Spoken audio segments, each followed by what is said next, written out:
Good morning everyone. आज हम class 10th coordinate geometry का टॉपिक डिस्टेंस फॉर्मूला कवर करेंगे। डिस्टेंस फॉर्मूला, जिसे हम हिंदी में दूरी सूत्र भी कहते हैं।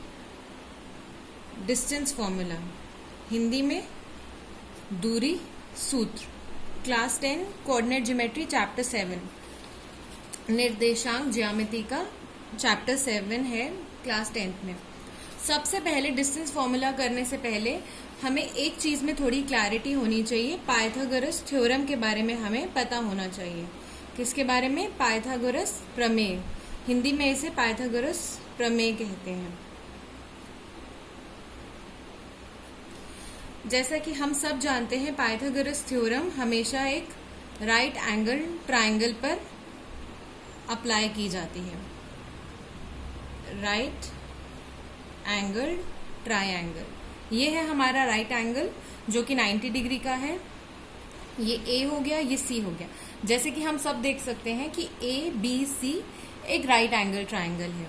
इसकी 3 साइड्स हैं। जिसके ऊपर राइट एंगल है उसे हम कहते हैं, वो ए बी है, बेस। जिसके ऊपर है यानी कि आधार। उसके बाद जो सीधी लाइन है बेस के ऊपर, उसे हम कहते हैं परपेंडिकुलर यानी कि लंब। और जो तीसरी लाइन है जो इन दोनों के बिल्कुल सामने है, वो है एसी यानी कि हाइपोटेन्यूअस। हाइपोटेन्यूअस यानी कि कर्ण रेखा कहते हैं हम इसे। अब आप फिर से एक बार देख लीजिए, ए बी सी एक राइट एंगल ट्राइंगल है। ए बी है बेस, आधार, जिसपे 90 डिग्री का एंगल है। बी सी जो 90 डिग्री के एंगल पर ए बी के ऊपर है सीधी लाइन, उसे हम कहेंगे परपेंडिकुलर लंब। और ए सी यानी कि जो इन दोनों राइट एंगल के सामने वाली जो रेखा है, वो है हाइपोटेन्यूअस कर्ण। पाइथागोरस प्रमेय के हिसाब से अगर हमें ए सी निकालना हो तो उसका सूत्र यानी कि फॉर्मूला होता है ए बी का स्क्वायर प्लस बी सी का स्क्वायर। ये होता है ए सी स्क्वायर के बराबर। यानी कि अगर हमें ए सी चाहिए तो हम इसका पूरे का स्क्वायर रूट निकाल लेंगे। स्क्वायर रूट का क्या मतलब होता है? वर्गमूल। A B square plus B C square का होल अंडर रूट। यानी कि हमें कभी भी किसी राइट एंगल ट्राइंगल में अगर हाइपोटेन्यूअस कर्ण का मान ज्ञात करना है, वैल्यू फाइंड आउट करनी है, तो हम बेस और परपेंडिकुलर के स्क्वायर्स को ऐड करेंगे और उस पूरे का स्क्वायर रूट यानी कि वर्गमूल निकाल लेंगे। ये बेसिक है पाइथागोरस थ्योरम का। अब हम डिस्टेंस फॉर्मूला पे जाते हैं, जिसे हम डिराइव करेंगे पाइथागोरस थ्योरम की हेल्प से। डिस्टेंस सूत्र को हम पाइथागोरस थ्योरम की मदद से डिराइव करेंगे। आप ये देख सकते हैं कि ये एक हमने कार्टेशियन प्लेन बना रखा है। क्या बना रखा है? Cartesian plane. जिन ने क्लास 9th में कोऑर्डिनेट ज्योमेट्री पढ़ी है, आपको पता होगा कि उसमें एक्स एक्सिस और वाई एक्सिस होता है, और ये रहा हमारा ओरिजिन। अब हमने इसमें कोई भी दो पॉइंट्स, कोई भी दो बिंदु मार्क कर लिए हैं, P और Q। P के कोऑर्डिनेट्स क्या है आप देख सकते हैं, x1, y1, और Q के हैं x2, y2। पहला वाला हमेशा x एक्सिस पर होता है, दूसरा वाला y एक्सिस पे। तो हम यहाँ पर क्या करेंगे, अब ये दूरी निकालने के लिए, PQ की दूरी निकालने के लिए हम पहले P पॉइंट को x एक्सिस पे ड्रॉप करेंगे और फिर हम उसे y एक्सिस पे भी ड्रॉप करेंगे। ये भी परपेंडिकुलर, ये भी परपेंडिकुलर।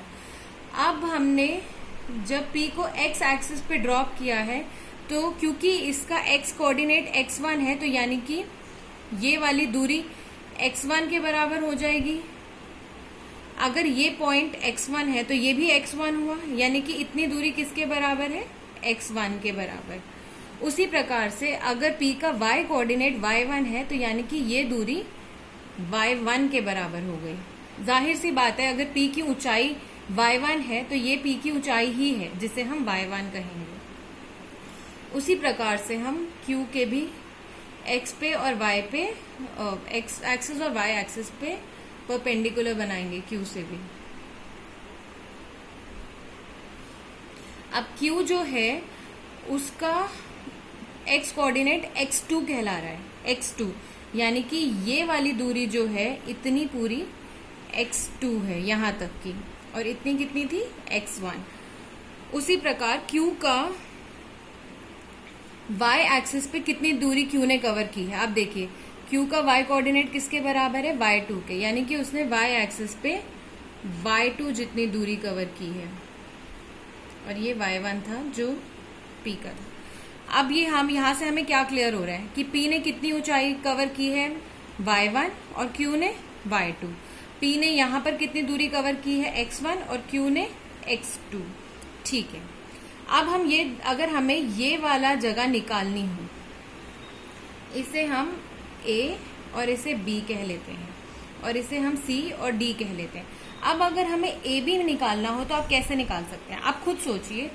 ये पूरी दूरी कितनी है, x2, ये दूरी है x1, तो अगर हमें ये निकालनी है तो हम इसमें से इसको माइनस कर देंगे, तो AB हमारा किसके बराबर आ जाएगा, x2 घटा x1, x2 minus x1। AB इतनी दूरी है, उसके लिए हम क्या कर सकते हैं, इस पूरे में से इतना माइनस करके हमने निकाल लिया। उसी तरह से अगर हमें CD ज्ञात करना है, CD का वैल्यू निकालना है, तो हम कैसे निकाल सकते हैं। ये पूरी दूरी आप देख सकते हैं y2 के बराबर है, और इतनी किसके बराबर है, y1 के। तो अगर हम y2 में से y1 निकाल देंगे तो CD आ जाएगा, तो हम वही करेंगे। हमने CD निकालने के लिए y2 में से y1 निकाल दिया तो CD बच गया।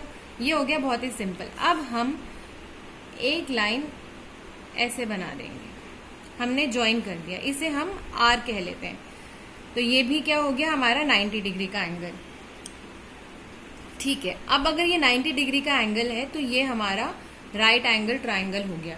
Triangle PQR is right angled. अब जैसे कि हमने पाइथागोरस थ्योरम में पढ़ा था, हम अगर हाइपोटेन्यूअस की वैल्यू निकालना चाहते हैं तो हम इसका स्क्वायर जमा इसका स्क्वायर और टोटल का स्क्वायर रूट निकाल लेंगे, लेकिन उसके लिए हमें ये और ये पता होना चाहिए।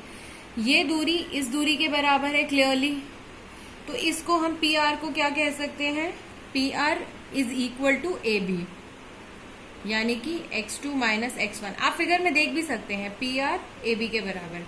उसी तरह से QR किसके बराबर है, QR बराबर है CD के, यानी कि y2 minus y1।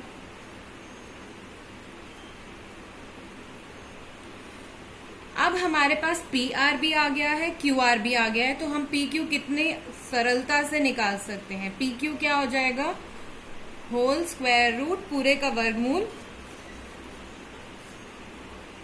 PR square plus QR square, जो कि किसके बराबर है, PR किसके बराबर है, x2 minus x1 square plus y2 minus y1 square. यहाँ हमने केवल PR की जगह x2 माइनस x1 और QR की जगह y2 माइनस y1 डाला है।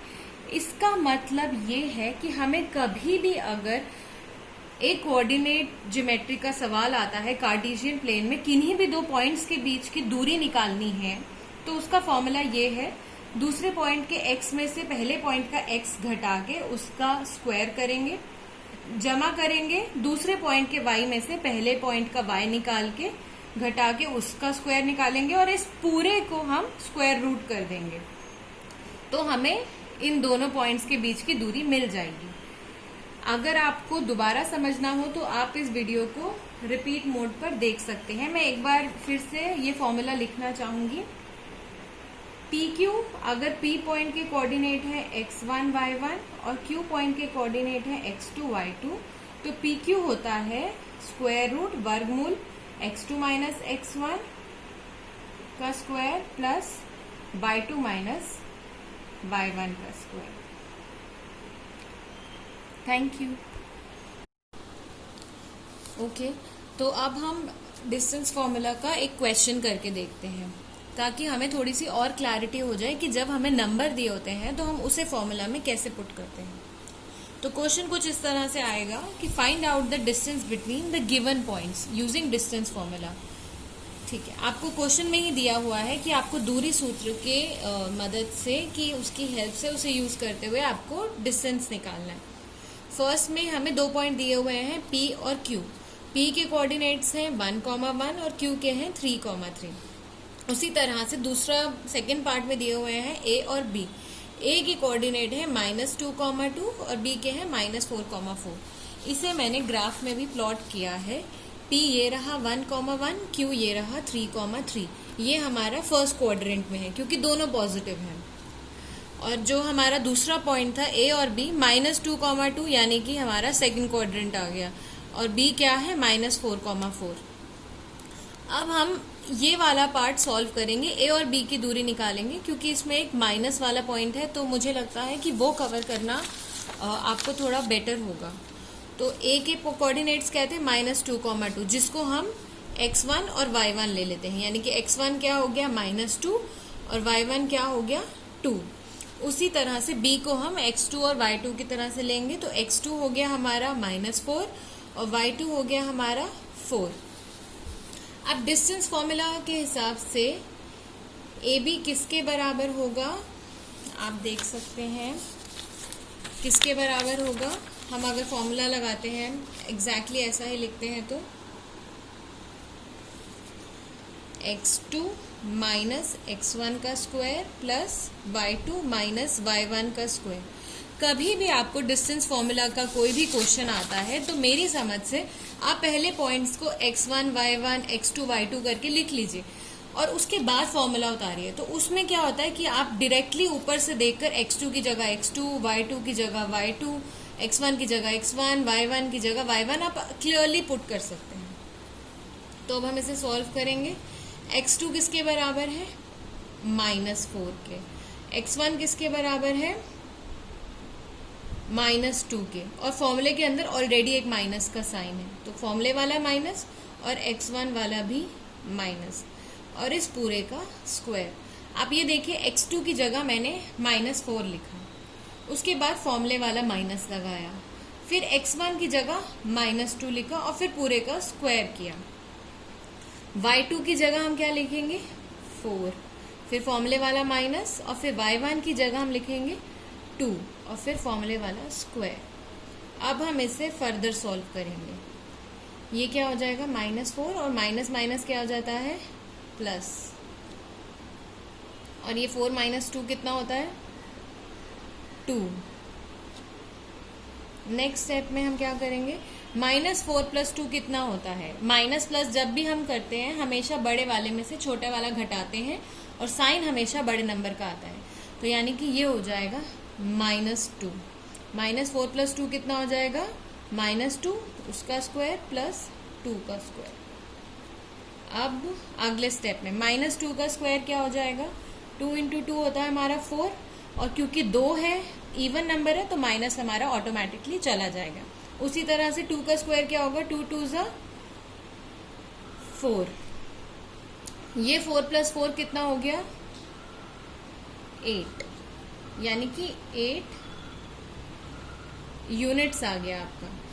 अगर आप चाहें तो 8 को हम फर्दर 2 × 2 × 2 करके लिख सकते हैं, जिसमें से इन दोनों 2 का एक 2 बाहर आ जाएगा और अंदर केवल एक सिंगल 2 रह जाएगा। क्योंकि ये स्क्वायर रूट है तो केवल 2 में से एक बाहर आ सकता है, तो एक बाहर आ गया और अंदर एक 2 रह गया, 2√2 यूनिट्स हो गया। आप एक बार फिर से देख लो, x2 की जगह x2 लिखा, फिर फॉर्मूले वाला माइनस, x1 की जगह x1 लिखा, y2 की जगह y2 फॉर्मूले वाला माइनस और फिर y1 उतारा, और इसको हम सॉल्व करते हुए यहाँ तक पहुंचे। तो 2√2 यूनिट्स, जो भी आपका यूनिट हो, सेंटीमीटर, मीटर, किलोमीटर, जो भी क्वेश्चन में दिया जाए। इसी तरह से आप ए वाले को भी सिंपली सॉल्व कर सकते हैं, क्योंकि उसमें कोई भी नेगेटिव नंबर नहीं है, इसलिए मैंने वो आप लोगों के लिए छोड़ दिया है। Thank you.